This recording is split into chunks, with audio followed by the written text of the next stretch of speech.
شەوی هۆتێل و مۆتێلەکانی هەولێرە بەهۆی هاتنی گەشتیارێکی زۆر لە باشوور و ناوەڕاستی عێراقەوە دەستکەوتنی شوێنی مانەوە لە هۆتێل و مۆتێلەکانی هەولێر قورس بووە یاخود دەست ناکەوێ.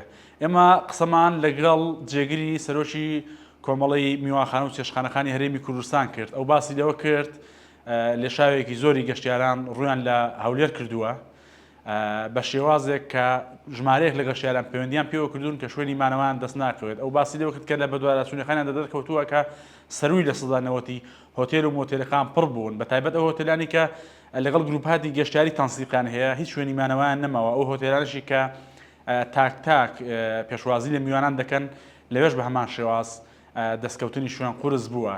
لە کاتێدا لە هەولێری پایتەختی هەرێمی کوردستان 484 هۆتێل و مۆتێلی گەشتیاری و هەروەها 47 گوندی گەشتیاری و سەدان و هەزاران کەپری گەشتیاری هاوینەش لە ناوچەکاندا هەن، بەڵام لێشاوی گەشتیاران هەموو شوێنێکیان پڕ کردووە. ئەم هەواڵە زانیاری زیاتری تێدا دەتوانن سەردانی 964 دۆتکەی ئاردی بکەن و زیاتر بزانن.